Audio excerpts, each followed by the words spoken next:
ঘটনা? আজি ঘটনাটো মৰ্মান্তিক ঘটনা এটা। অসম গণ পৰিষদ দলৰ সৃষ্টিৰ পৰা যিহেতু আমি দলটোত আছোঁ, 85ৰ পৰা আন্দোলনৰ পৰা আৰম্ভ কৰি 85ৰ পৰা জড়িত হৈ আছোঁ। আজি এইটো এটা ইতিহাস হৈছে যে আজি আমি আহিছোঁ 10:30 অহাৰ পিছত দেখোঁ তালা মাৰা। তেতিয়া আমাৰ পিয়নক আমি সুধিলোঁ যে কি হ'ল, কয় হাৰুণ ইছলামে কালি ৰাতি মোৰ পৰা চাবি লৈ আহি তেওঁ তালা মাৰিছে আৰু বেলেগ মানুহক সোমাবলৈ, যাতে বেলেগ কমিটিৰ কোনো মানুহ যাতে নোসোমায় তাৰ কাৰণে এইটো তালা মাৰা হৈছে। তো আল্টিমেটলি এজিপিটো কাৰো বাপেকৰ সম্পত্তি নহয়, মোৰো বাপেকৰ নহয়, কাৰো বাপেকৰো নহয়, ৰাইজৰ সম্পত্তি। ৰাইজে এই দল দিছে। এই ৰাইজে 855 জন শ্বহীদ হোৱাৰ পিছত আমাৰ এই দল গঠন হৈছিল। আৰু ইতিহাসত এইটো এটা মানে অবাস্তৱ ঘটনা এটা ঘটিল। আৰু আমি জানো যে এইটোৰ পিছত কিবা এটা ডাঙৰ এটা ৰহস্য লুকাই আছে। আৰু যিজন ব্যক্তিয়ে আজি আমাৰ সম্পাদকে যিজনৰ নাম ক'লে, আৰু আমিও বিচাৰি ওলালোঁ যে তেওঁৱে হাৰুণ ইছলাম ডাঙৰীয়া, তেওঁৱে তালা মাৰিছে।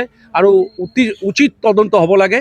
সেই উচিত তদন্ত হৈ যি শাস্তিমূলক, দলীয় শাস্তিমূলক যি ব্যৱস্থা ল'ব লাগে, আমি কেন্দ্ৰীয় কমিটিক আমাৰ যে সভাপতি তেখেতক আপোনালোকৰ এই মাধ্যমত, ইলেক্ট্ৰনিক মাধ্যমত আমি জনালোঁ যে অতি সোনকালে এইটো বিহিত ব্যৱস্থা ল'ব লাগে। নহ'লে অসম গণ পৰিষদৰ যি অৱস্থা হৈছে আৰু তাতকৈ ভয়ানক অৱস্থা হ'ব বুলি মই ভাবোঁ। জয় জগতে গোটেই অসমবাসী ৰাইজক মোৰ ফালৰ পৰা আমি শ্ৰদ্ধা যাচিছোঁ। আজি এটা অনৈতিক কাৰ্য হৈছে। আজি সুদূৰ অসম গণ পৰিষদ যেতিয়াৰ পৰা সৃষ্টি হৈছিলে তেতিয়াৰ পৰা কেতিয়ালৈকে আজিলৈ আমি কাৰ্যালয় বন্ধ হোৱা দেখা নাছিলোঁ। আজি মই অসম গণ পৰিষদত আজি 20 বছৰৰ পৰা জড়িত। আজি মই বৰ্তমান বিধান পৰিষদৰ সম্পাদক দীপনাৰায়ণ কলিতা। মই আজি 20 বছৰ পিছত আজি প্ৰথম দেখিলোঁ যে আমাৰ অসম গণ পৰিষদ অফিচটো, কাৰ্যালয়টো বন্ধ হৈ আছে। ইয়াৰ বন্ধৰ স্বাৰ্থত কি লুকাই আছে আমি নাজানো, কিন্তু আমাৰ যিজন পিয়নে আমাৰ অফিচটো খোলাবলৈ কয়, তেখেতৰ পৰা গম পাইছোঁ যে যোৱাকালি সন্ধিয়া তেওঁৰ পৰা হাৰুণ ইছলাম ডাঙৰীয়াই তেওঁৰ পৰা অফিচৰ চাবিটো লৈছে। হাৰুণ ইছলাম ডাঙৰীয়া আমাৰ সমিতিৰ উপসভাপতি আৰু শুনামতে এখন অবৈধ কমিটি এখন গঠিত কৰিছে। তেওঁলোকে কি স্বাৰ্থত কৰিছে নাজানো। অবৈধ বিধান পৰিষদ গঠন কৰিছে। সেই অবৈধ বিধান পৰিষদৰ তেওঁ সম্পাদক হিচাপে নিজকে পৰিচয় দিছে। অবৈধ কমিটিটো কেনেকৈ কিদৰে হৈছে আমি আজিলৈ জ্ঞাত নহয়। কাৰণ এইটোৰ কাৰণে আমি আমাৰ সভাপতি অতুল বৰা ডাঙৰীয়াক আমি বুধবাৰ কুৱেশ্যন কৰিছোঁ, বুধবাৰ আমি পিটিশ্যনো দিছোঁ, লেটাৰো দিছোঁ, বহুত পত্ৰ দিছোঁ। অতুল বৰা ডাঙৰীয়া এটা কথাই কৈছে যে কেনেকৈ কিদৰে এইখন কমিটি হৈছে হয়তো মই ভালকৈ অৱগত নহয়।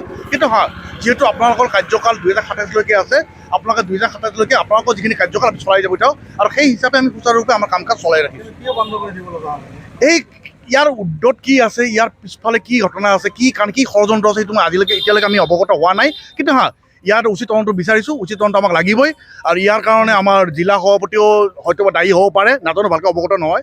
আৰু আৰু অফিচটো বন্ধ হোৱাৰ লগে লগে অকল আমাৰ অসম গণ পৰিষদ ধুবুৰী কাৰ্যালয়টো নহয়, গোটেই অসমবাসীৰ ওপৰতে এইটো প্ৰভাৱ পৰিব। তো অসম গণ পৰিষদৰ এখন ধুবুৰী জিলা কাৰ্যালয় আজিলৈ কেতিয়া সুদূৰ 25-30 বছৰৰ পৰা কেতিয়া অফিচ বন্ধ হোৱা নাছিল, আজি হঠাৎ যেতিয়া বন্ধ হ'ল, তাৰ উচিত তদন্ত হোৱাৰ লগে লগে আমি অতুল বৰা ডাঙৰীয়াক জনাম। আৰু আজি আমি ইলেক্ট্ৰনিক মিডিয়া থ্ৰু দি আমি আপোনালোকক অৱগত কৰিছোঁ। লগতে ইয়াৰ যদি উচিত তদন্ত নহয় বা ইয়াৰ কালপিতটো কোন হয়, কি কাৰণ ৰিজন হৈছে, ঘটনা ওলাই নপৰে, তেনেহ'লে ইয়াৰ ওপৰত আমি জংগী আন্দোলনৰ কাৰণে আমি তৈয়াৰ হৈ আছোঁ। ধন্যবাদ।